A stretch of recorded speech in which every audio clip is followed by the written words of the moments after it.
Hello friends, previous years question series में अभी मैं जून 2008 का क्वेश्चंस लेकर आपके सामने प्रस्तुत हूँ।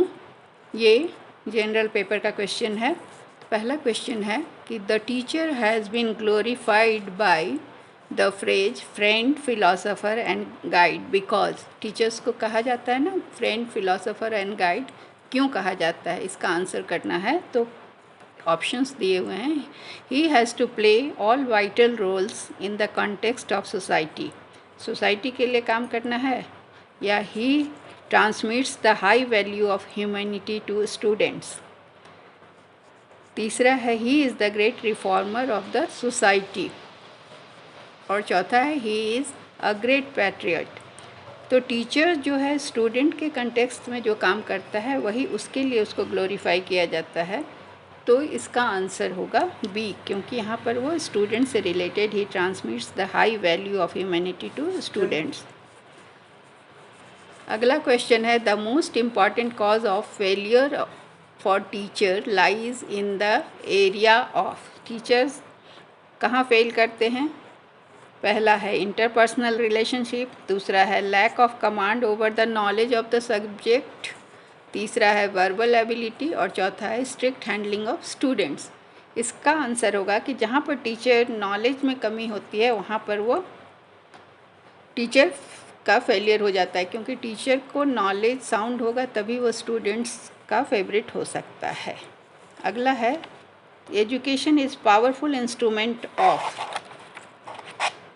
क्या चीज़ का पावरफुल इंस्ट्रूमेंट है? Social transformation, personal transformation, cultural transformation, all the above. Education हर क्षेत्र में काम करता है। जेंडर इनइक्वलिटी हटाता है, पर्सनल ग्रोथ करता है, पॉवर्टी हटाता है, सस्टेनेबल ग्रोथ को फॉस्टर करता है। इसके अलावा ये एजुकेशन जो है वो क्रिटिकल इन्वेस्टमेंट है। इसको नई करेंसी माना गया है। एजुकेशन इज़ द इसको नई करेंसी माना गया है। किस चीज़ के लिए? ग्लोबल ट्रांसफॉर्मेशन के लिए। इसलिए इसका आंसर होगा all the above.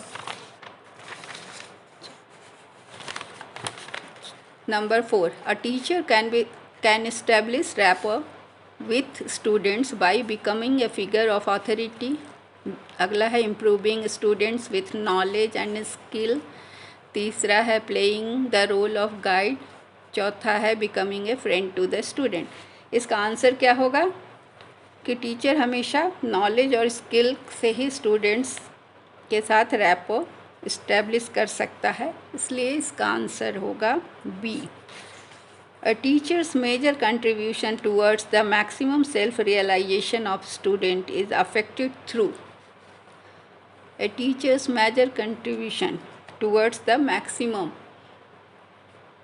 self-realization of a student is affected through, इसमें ऑप्शंस हैं constant fulfillment of student needs, दूसरा है strict control of classroom activities, तीसरा है sensitivity to students' need, goals and purposes, and strict reinforcement of academic standards।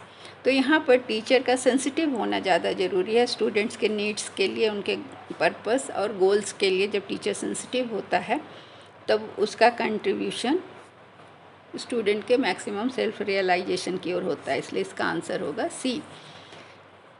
अगला question है research problem is selected from the stand point of. किसके stand point से research का problem select होता है? Researcher interest, financial support, social relevance और availability of relevant literature.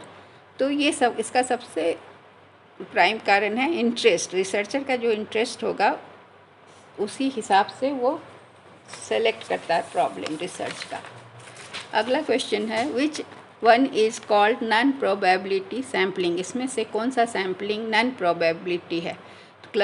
इसमें cluster sampling, quota sampling, systematic and stratified. तो quota sampling जो है वो नॉन प्रोबेबिलिटी सैम्पलिंग है। अगला क्वेश्चन है कि फॉर्मुलेशन ऑफ हाइपोथेसिस में नॉट बी रिक्वायर्ड इन। किसमें हाइपोथेसिस की ज़रूरत नहीं होती है? सर्वे मेथड में, हिस्टोरिकल स्टडीज़ में, एक्सपेरिमेंटल स्टडीज़ में और नॉर्मेटिव स्टडीज़ में। तो इसका आंसर होगा हिस्टोरिकल, क्योंकि इसमें ऑब्जेक्टिव हम नहीं, हमारे पास इसमें कुछ फाइंड करने का नहीं होता, बल्कि हम बुक्स रिकॉर्ड ये सब से पढ़ करते हैं, इसलिए इसका आंसर होगा historical studies. Field work based research is classified as, जहाँ हम फील्ड वर्क में जाके काम करते हैं उसे कौन सा रिसर्च कहते हैं? उसे हम जहाँ पर जाकर खुद से करते, एक्सपेरिमेंट करके करते हैं, इसलिए ये एक्सपेरिमेंटल रिसर्च होता है। अगला क्वेश्चन है, which of the following sampling method is appropriate to study the prevalence of AIDS among male and female in India in 1976, 1986, 1996 and 2006? Cluster sampling, systematic sampling, quota sampling और stratified sampling. तो इसका answer होगा systematic sampling से हम इसका study appropriate कर सकते हैं। अगला क्वेश्चन है, communication with one self is known as, खुद से बात करने को क्या कहते हैं? ग्रुप कम्युनिकेशन नहीं, ग्रेप वाइन जो ऊपर की ओर जाता है कम्युनिकेशन, इंटरपर्सनल एक दूसरे के साथ, तो खुद से जब हम बात करते हैं तो उसे हम इंट्रापर्सनल कम्युनिकेशन कहते हैं। Question number 12, which broadcasting system for TV is followed in India? India में कौन सा ब्रॉडकास्टिंग सिस्टम फॉलो किया जाता है? इसको हम, ये है PAL, पैल, कहीं कहीं पर NTSC का भी किया जाता है यूरोपियन कंट्रीज़ में। All India radio before 1936 was known as India radio broadcasting service of India, Indian broadcasting service, all India broadcasting service. इसका आंसर होगा इंडियन ब्रॉडकास्टिंग सर्विस। अगला क्वेश्चन है, the biggest news agency in India is PTI, UNI, NA, NFP।